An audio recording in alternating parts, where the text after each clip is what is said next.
Wait a minute, that's not right. The Judgment Day attacks anything that moves, while Liv Morgan continues to try to get in Dom's head. Plus, Styles clashes with retirement, but does he need an attitude adjustment? Okay, in the news! In the news indeed, as we are back for another week. It was not one that had very many matches with stakes to them. So let's start with the only one that did. It was for the women's tag team championships between Zoe and Shayna versus Jade and Bianca. The two sides had a little bit of back and forth, and so Adam Pearce came out and made the match official to be a title match.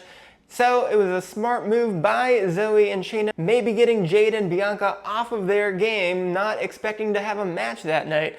But at the end of the day, Jade and Bianca continue to look unstoppable. They have a real chemistry to them, showing off several tag team maneuvers, and included a pair of vertical delayed suplexes to gain the advantage, eventually leading to Bianca hitting a KOD that would have likely gotten them the win, but Fire and Dawn came out before Bianca could get the pin and caused the disqualification of the match. Still, Bianca and Jade get the win.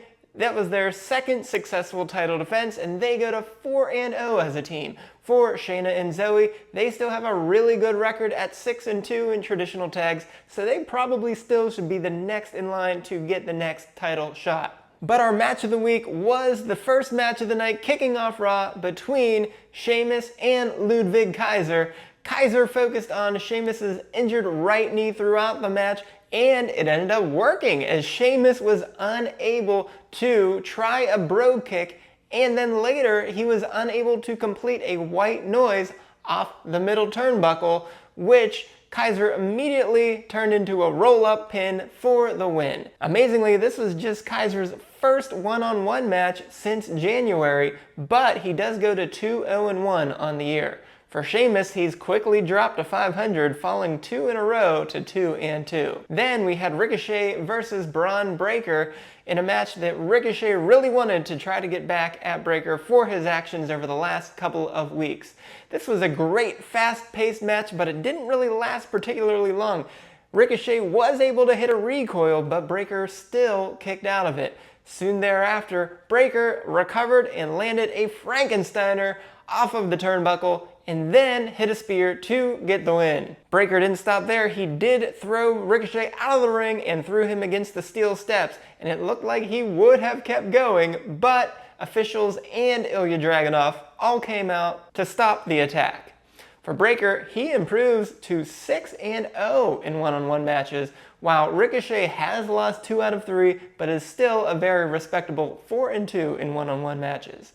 Kiana James got her first ever match on the main roster, taking on the veteran Natalya, and both looked really good early on, especially with some nice technical wrestling maneuvers. But Kiana later stopped Natalya from locking in a sharpshooter and turned it into a 401k to pick up her first win on the main roster. For Natalya, this has been a really rough year for her, and she is 0-5 in singles matches. We did have one men's tag team match between the New Day and the Authors of Pain. Karrion Kross told Woods before the match that he would no longer have to follow Kingston around anymore after tonight. But even though Kross and Scarlett did cause some distractions throughout the match, there wasn't really anything to make us believe that Woods and Kingston would go their separate ways. However, this distraction did prevent Woods from getting the tag, which led to the AOP hitting their new What a Rush finisher to get the win.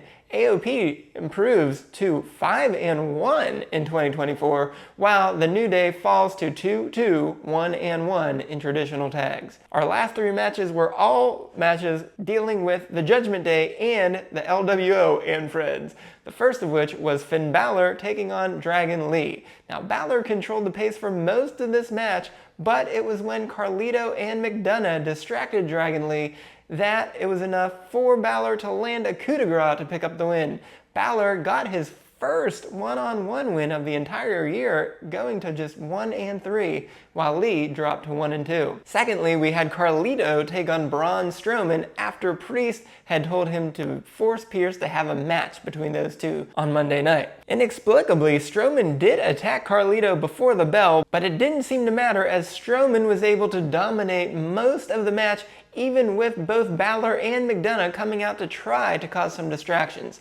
Carlito even unsuccessfully tried to hit a backstabber, and Strowman instead just threw Carlito down onto the mat and got the pin. After the match, Dom joined in and even took off his sling for the first time and tried to use a chair on Strowman, and together with the other members of the Judgment Day and Carlito, they were able to cause some damage with McDonough hitting Strowman with a chair several times over. However, as for records, Strowman has now won 2 straight since returning, and he is 2-0, while Carlito drops to just 1-4. Our final match was the main event of the night between your champion Damian Priest and Rey Mysterio. However, it was a non-title match. It was pretty even throughout several minutes of the match, and Rey was even able to hit a 619 followed by dropping the dime. However, Priest was still able to kick out of it. From there, we had several Judgment Day distractions that even caused Rey to hit a crossbody onto the floor of those members to stop the assault. However, Rey got back up onto the turnbuckle, and it cost him as Priest recovered in time to do a South of Heaven chokeslam to get the win. Immediately after the match, however, Drew McIntyre came up from behind and attacked Priest. However, Priest eventually turned the tide and was able to slam McIntyre through the announce table to end the show. For the match itself, Priest goes to 4-1 in one-on-one matches this year, while Rey drops to just 1-2. Beyond the mat for Raw, first we had Liv Morgan kicking off the night, and it got messy again with her saying that she would take everything from Rhea, which of course includes Dom. Dom, however, said that Rhea would kill her when she came back, and Liv said, well, maybe she will kill you now too. But it would be worth it. That I don't know. I think we might not want to touch that, but it will certainly be some good drama. Fortunately, Finn Balor stepped in between the two before things got out of hand. Next, let's just move on from that and go to some more Alpha Academy drama. Coming this week, we saw Gable forcing the other members of Alpha Academy to read a message to Sami Zayn in the middle of the ring, but it worked as Gable got another Intercontinental title shot at Clash of the Castle. Gable then attacked Zayn from behind and again wanted Otis to attack him as well, but Otis yet again hesitated. He then slapped Otis yet again, and the other members tried to stick up for him a little bit, but it didn't work out so well. Again, Tozawa and Maxine had to go to the back. And in the end, Gable did get Otis to comply as he landed a slam on Zayn. After Natalya's loss to Kiana, she met with Sonya Deville backstage, and Natalya said that she needed a change, which Sonya agreed to. But Sonya then also went to Zoe and Shayna yet again, but those two seemingly continue to not want anything to do with her.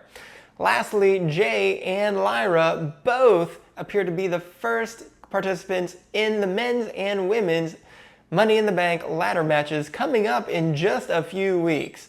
However, during Lyra's announcement, she got attacked by Io from behind, trying to get a little retribution from her loss a few weeks ago. Then on SmackDown, there was not a whole lot going on of consequence, so let's just go in order of the matches this time. First, with Tommaso Ciampa taking on Austin Theory.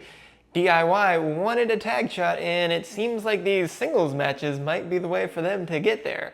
Waller took credit for A-Town Down Under success, speaking to Corey Graves and Wade Barrett at the announce table, which Theory seemed to hear, so Waller tried to put out that fire, but when he got up onto the apron, Ciampa hit both Theory and Waller at the same time, and then rolled up Theory to get the win. Ciampa, while he doesn't have many one-on-one matches, he does improve to 2-0. For Theory, it's a good thing he's been focusing on tag matches as he drops to 1-3-1. Next, we saw Apollo Crews take on Andrade, and Angel apparently was tasked with recruiting Andrade into the Legado del Fantasma faction, but it didn't seem to work as both before the match, during the match, and after the match, Andrade seemed to want nothing to do with him. But during the match itself, Angel distracted Cruz, which did help Andrade land the message to get the win. For Andrade, this was his first match on SmackDown, but he does improve to 4-0 in one-on-one matches. For Cruz, he drops to 0-2. Next, we saw the Street Profits take on the Bloodline. Before the match, Paul Heyman reiterated first to Sikoa and then to Kevin Owens in the middle of the ring just how dangerous Tonga and Loa are. This eventually led to a brawl between all three members of the Bloodline and Owens and the Street Profits. During the match itself, we saw the Bloodline show their brutality against Montez Ford, and then later in the match, Tonga tagged in, but Ford was unable to see it, and so Ford hit a splash on Loa, but Tonga then immediately followed from behind and landed the flatliner to get the win. For Tonga and Loa, this was their first match as a tag team and Loa's first match at all in WWE, so they go to 1-0. For the Street Profits, they surprisingly have now lost 3 straight traditional tag matches and fall to 1-4 in traditional tags this year. Lastly, we saw Naomi and Bayley take on Chelsea and Piper in a match that was set up earlier in the night off the top of the show, but Naomi landed a rear view on Chelsea that looked like it was going to be the end for Chelsea. However, Piper landed a devastating senton on top of Naomi that took out both her and Chelsea, so Piper just placed Chelsea on top of Naomi to get the win. Apparently Piper's senton is the toughest one of all time, and she can knock out 2 people with just one of them. For Chelsea and Piper, they improved to 2-4 in tag matches this year, while for Naomi and Bayley, we don't expect to see much from them. This was their first action as a team. Beyond the mat for SmackDown, Nia was recrowned yet again, and this led to Piper attacking Bayley from behind after Nia had called her out.